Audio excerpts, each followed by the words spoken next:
Today's words of wisdom, it's rare to have a human body, will be presented in French and English with subtitles in Arabic, Olaxese or Vietnamese, Chinese, Croatian, Dutch, English, French, German, Hebrew, Hindi, Hungarian, Indonesian, Italian, Japanese, Korean, Persian, Polish, Portuguese, Punjabi, Romanian, Russian, Spanish, Thai, Urdu, and Turkish.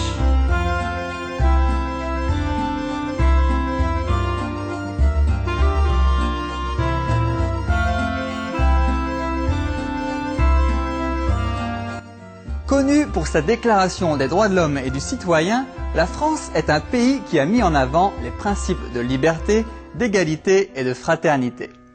Le peuple français a bon cœur et est bien connu pour accueillir les immigrants venus chercher un foyer.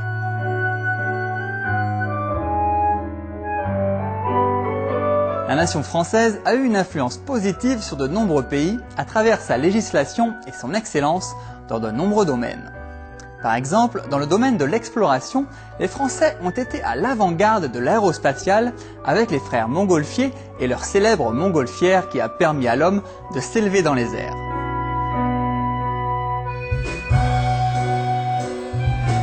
Aujourd'hui, les Français sont toujours à la pointe de la technologie, en particulier dans l'aérospatiale et les transports terrestres, avec entre autres le train à grande vitesse, ou TGV, détenteur du record de vitesse. Nous devons aussi le cinéma à Léon Bouly et la photocouleur aux frères Lumière. Toutes ces innovations ont permis à beaucoup de Français de traverser les frontières et d'apporter leur esprit de solidarité dans le monde entier via des organisations célèbres comme Médecins sans frontières et Emmaüs International. La France est aussi bien connue en médecine avec les découvertes de Louis Pasteur sur les vaccins. Dans le monde des arts, c'est Claude Monet qui a révolutionné la peinture avec l'impressionnisme. On ne peut bien sûr pas parler de la France sans mentionner la haute couture, la gastronomie et le savoir-vivre qui ont fait de ce pays une destination touristique romantique. La France est aussi une terre de paysages variés s'étendant de la côte atlantique jusqu'à la Méditerranée, en passant par le Jura et les Alpes, dont le plus haut sommet, le Mont Blanc avec ses 4808 mètres, est aussi le toit de l'Europe.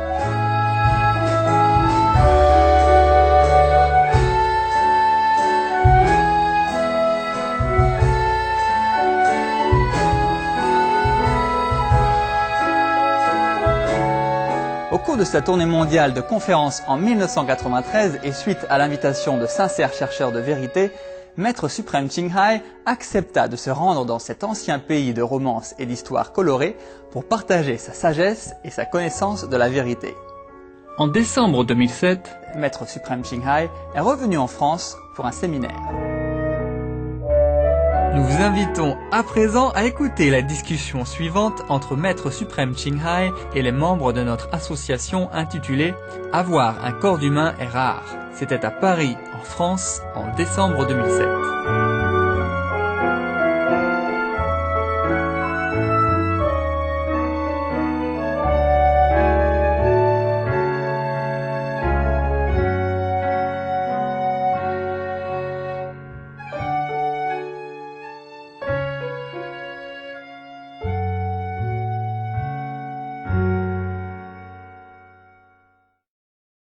You want some joke first or serious story first? How many serious? How many jokes? Oh, no. All right, serious. Tuck your smile back in. Nobody allowed to smile, except the one who won't joke. I told you so many stories. I wonder if I have told this story or not. This story is about a holy man who deal with his desire, yeah, and who deal with temptation. It goes like this. A holy man, one day, walking through the shop, yeah, in a shopping center, maybe supermarket, yeah. And he saw a grocery in which they sell beautiful fresh mangoes. Wow. His mind urged him to buy some, to enjoy it. Yeah, of course, like everybody else. So the holy man was trying to tell him that, no, you don't need mangoes. Yeah. You don't have enough money to buy it to start with, and you don't need it. And you are a holy man. You just eat whatever you have, and you don't desire anything else. But would the mind listen? No? Okay. But the mind doesn't listen. Never mind. The holy man went back to his cave, continued to meditate. But all night long, all he meditated was the fresh, luscious mangoes. You know everything. How come? Were you that holy man reincarnate? We all know very well the trick of the mind, yeah? Okay. So he was so tired and exhausted, sitting there fighting with his own mind. So he went into the jungle next morning, still defeated and exhausted by the fighting with the mind the whole night through. And he went and chopped some wood, yeah? And then with a lot of wood, he carried all the way from the jungle to the shopping center. Wow, it's a long way, many kilometers long. Originally, he went there just to get some necessity for the whole week, you know? Yeah, to his cave, like some bare necessity, like maybe some flour for chapatis, yeah? And just some salt, some just simple, yeah? Yeah.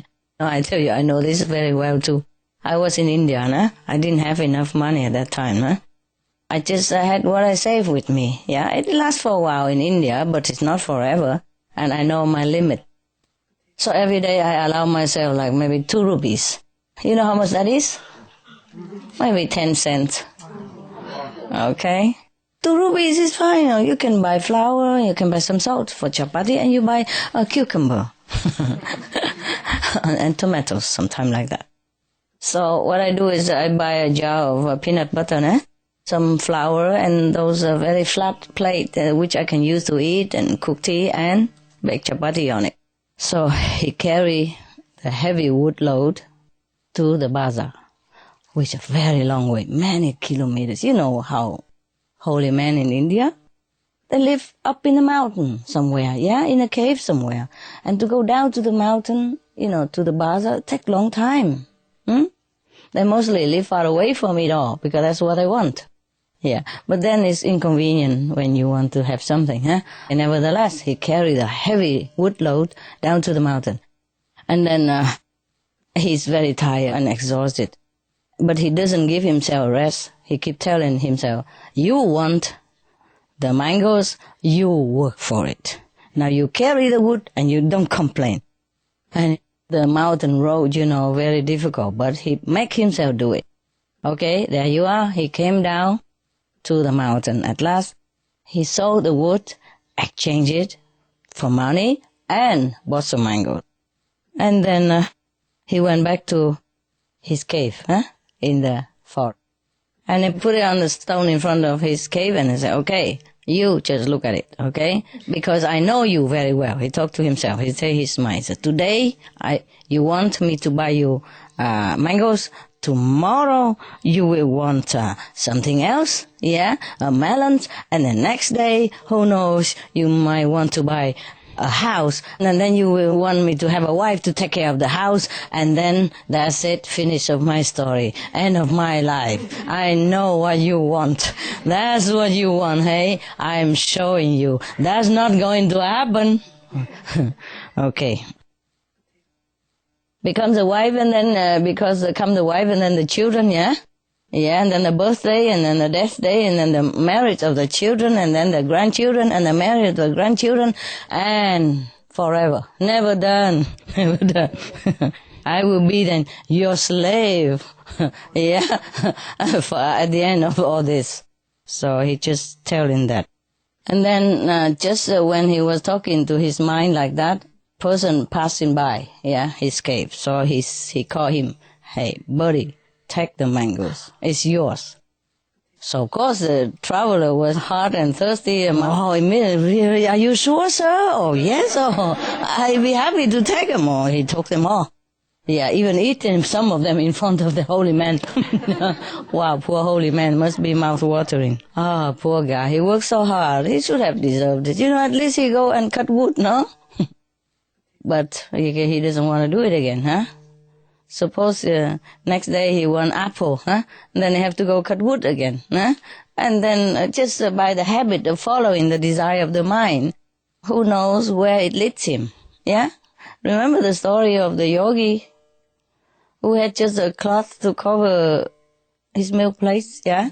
Yeah, good, thank you. Thank you that you remember. So there was a journalist who brought in some humorous story for the editor-in-chief, you know, of the journal. And the editor-in-chief was reading it for a while and then just don't say anything.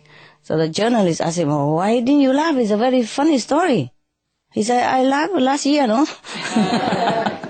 Same story. So it's very difficult to control our mind, huh? Yeah, I don't care. If he wants a mango, I give him a mango. Because I also work for it already, yeah? Maybe that's why I work so hard. Since I could afford a mango, I just have a mango. Otherwise, I could be saintly, yeah? I could go in the cave, sit there and meditate all by myself, yeah? And eating chapatis every day, and now and again, you know, with some 5 samosas. You know what samosas is? Yes. No, this Indian snacks, beautiful. It's like a meal itself, you know. They put all kind of mixed vegetable inside, namely peas, yeah, chopped carrot, and potatoes, yes, and spice in it. No, maybe chapatis or masala, something like that inside, yeah. And then outside, they already fried that. Maybe they fried already or not. After. Huh? After they put it together. Oh, so they put it inside raw? Ah, okay. The stuff inside is The stuff inside, I think they fry a little bit first, no? Otherwise, it takes too long to cook the potatoes inside. I guess they did fry the potato, whatever, peas, sweet peas, and chopped carrot, fried together, spice them already. Okay, and then they put it in a butter, flat cake like chapatis, I guess, you know, and they fold it into a triangle kind of shape. And then they fry them. Deep fry quick. And that's how you eat it. And it tastes like heaven at that time, nah? Oh, it is lovely. I could not resist. It tastes so good. And just exactly that one tastes good. Not every one tastes like that. They just make it smaller than usual, you know? It makes it more trouble. Because you eat one, you want another one. There's another story about the prophet and the devotees. Okay. One time, when Prophet Muhammad was talking with a group of disciples, he asked every of them in turn what they possessed. Yeah, possess. What is their possession? What do they have? Yeah. So, one of the disciples, by name Hazrat Umar, replied to the Prophet, "Oh, Prophet, I have a wife and many children, camels, and so on and so forth." It took him a long time to list all of his possessions.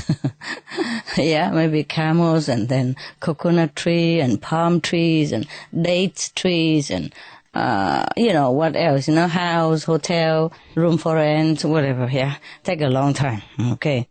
All of the others made similar replies until the turn of one disciple by name Hazrat Ali. He said to his master, "Oh, master, oh, sir." He declared his love for the Prophet. He said, "My only possessions are God and you. Except for these two, I have nothing worth of mentioning." So the Prophet Muhammad was explaining his teachings through the answers of this disciple. He was well pleased, I guess, yeah?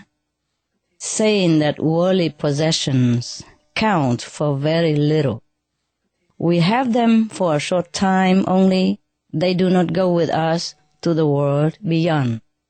Attachment to them leads only to pain and suffering as we are born again and again to satisfy ourselves because of the desire for these, which had not been fulfilled during our lifetime. Yeah, because we have more, then we're more attached to them, and they give us comfort and I say pleasure and stuff. And when we die, we have not enjoyed all of them yet, you know. And then maybe at that splitting moment, our soul left the body with the desire that we haven't enjoyed all our possession. And then that's how we come back to life. I mean physical life again and again, transmigrate and suffer, yeah? So that's why the prophets say that possession only leads to suffering and transmigration. This is the lot of those who love the ways of the world. But those who love God and are always engaged in the contemplation of their beloved transcend this region of births and deaths. Well, the one who wrote this thinking, it's just a matter of understanding this simple truth. Is that simple? Yeah? Yes. Yes. Simple, but not simple to carry it out, huh? Yeah, I told you about the story of samosas. Yes, I was addicted to samosas at that time. But you have to know, I had very little money at that time. And mostly I eat just chapatis and sometimes some cucumber. Yeah, chapati and peanut butter. Yeah, just to keep the body still alive. So, of course, you know, when I passed by the samosa, wow. That is something out of that world. Yeah. So most of the sages, they also prefer to live in the mountain and remote area because of that too, nah? Perhaps, yeah? What you don't see doesn't hurt you, right? Doesn't tempt you. It's truly like that. Like in my place, if I stay away from the kitchen, I don't even think of eating. You know, I just stay in my place and do what I do and don't even feel hungry or nothing. But because of the dogs and I have to keep going into the house. And when I passed through the kitchen, I saw many things there. Okay, I start eating. It's like that. Sometimes I don't even feel hungry. But if I don't eat then later on I would think of them as well. So I might as well just eat it while I'm not even hungry so that I don't eat too much even, you know. In Chinese feng shui, they also advise you not to build a kitchen in the middle of the house. How do they know? How could they guess? Because they said that in the feng shui, the art of building good house and auspicious house, they say if you build a kitchen in the middle of the house, then everyone in the house will be too attached to food. With all the activities with surrounding the cooking and food and stuff like that. So they even advise you to build a kitchen outside. So when you want to go to eat an extra, you have to think twice. Do I want to venture into the cold, into the wild outside of the garden and cook something or not? I'm thinking of moving my kitchen outside into some remote area of the garden, you know, where it's freezing day and night in winter. And then we think how much weight we can lose. My dogs also get fat. You know, yeah, one or two of them really putting weight on. You know, happy. You know, when she lay down, her fat just flow alongside. They flap on one area, you know. And when she wake her body, you can see flop, flop, flop, you know, running back and forth. When she first comes, she doesn't have chin, and now she has 3 chins. Okay, any question? From your land or from your center? Yeah, Master, I have a question about animals. You've been teaching us some things about animals that are just amazing, but the question is that some of the animals are more noble than we are. Some of them have higher consciousness. Yes. And yet you also say that being human is the peak of creation as well. Yes. So how is it that, will they become human, or can the animals attain enlightenment and go beyond the physical? It depends on animals, yeah. I wouldn't say like the tiger will go straight to heaven. Yeah, but most of the animals, actually some tigers and lions are very noble as well. You'll be surprised. It depends, you know. Any race of animals, even in the ferocious animal, there are some saintly being born into it, yeah. Many times, like sometime you see on television, there was a girl in Africa. they were molested by 7 men even. And then the lion came and shoo them all away and guard the girl until her family came. And then left, yeah? And some lion even rescued some other babies and all that stuff, yeah? And many stories about that, yes. Okay, some animals that came straight from heaven to come down to help human, yeah? In that case, they will go back straight to where they came from. Only elevated one step higher than when they were before.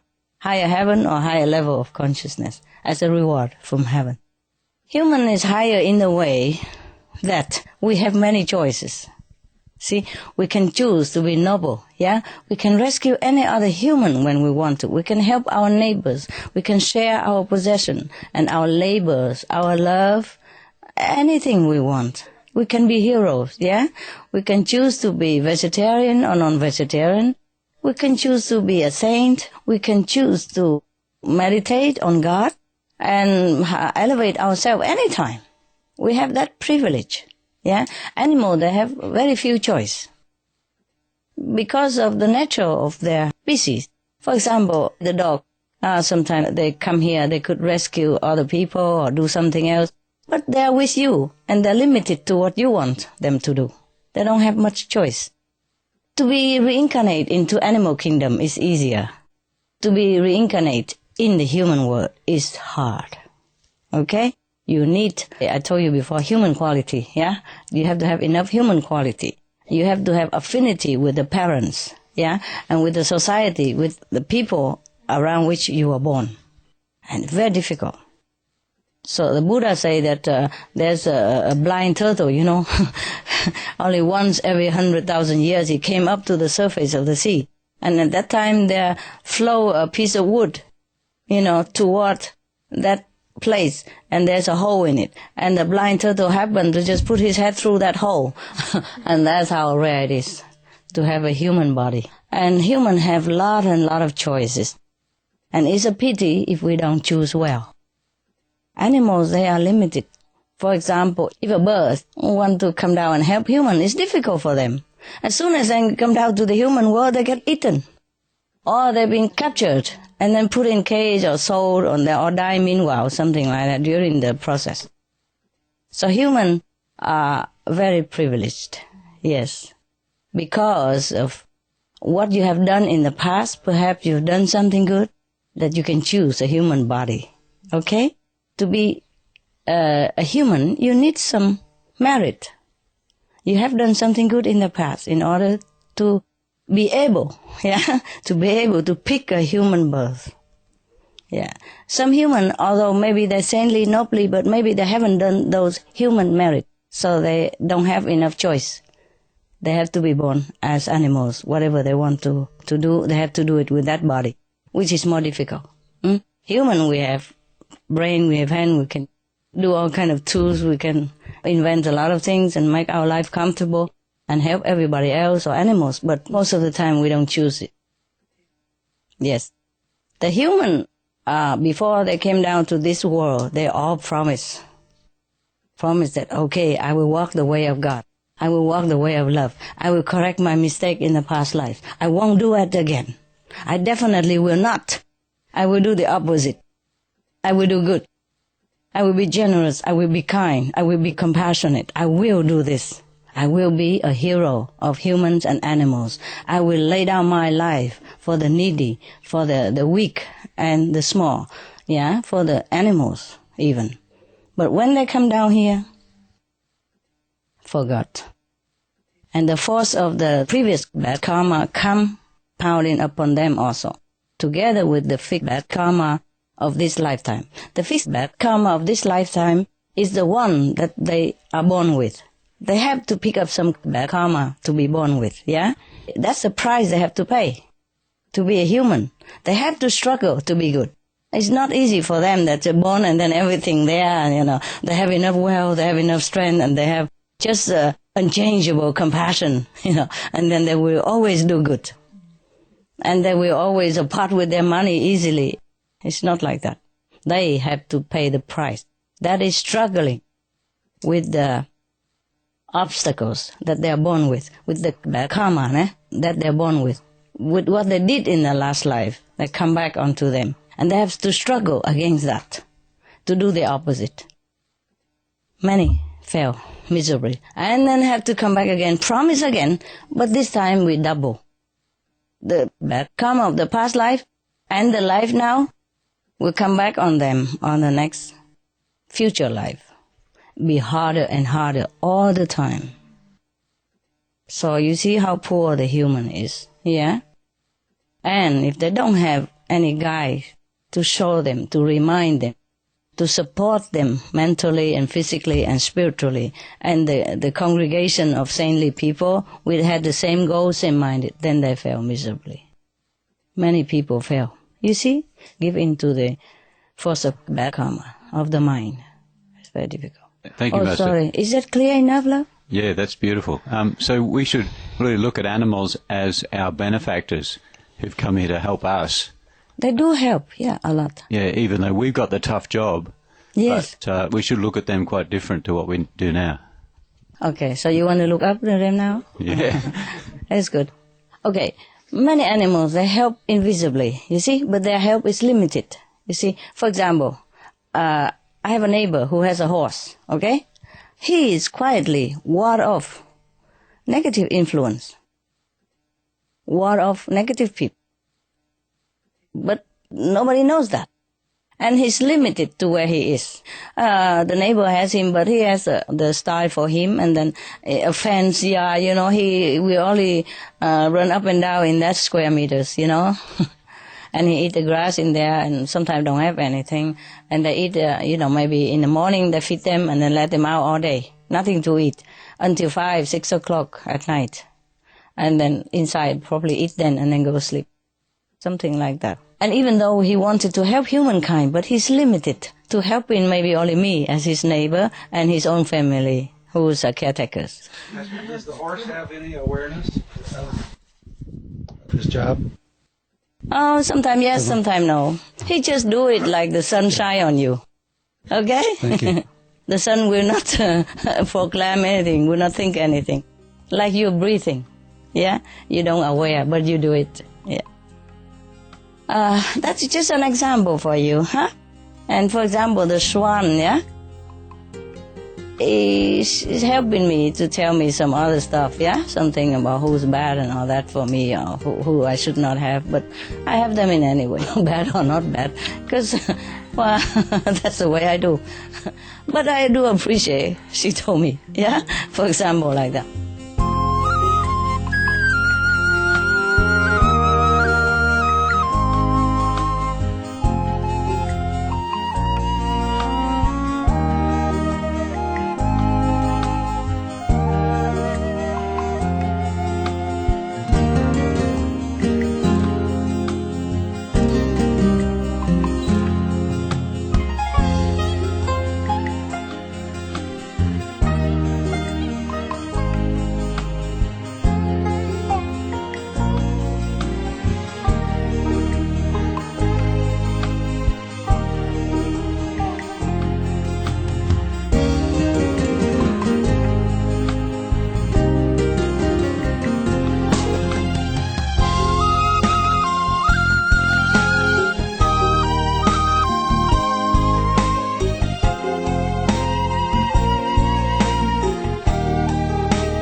Ce fut un honneur de vous avoir eu parmi nous aujourd'hui dans Paroles de Sagesse.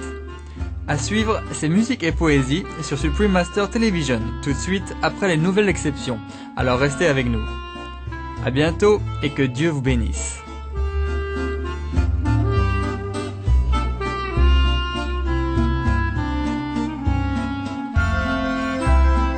We appreciate your wonderful presence today on Words of Wisdom. Coming up next, music and poetry on Supreme Master Television, right after Noteworthy News. Please stay tuned. Farewell and God bless.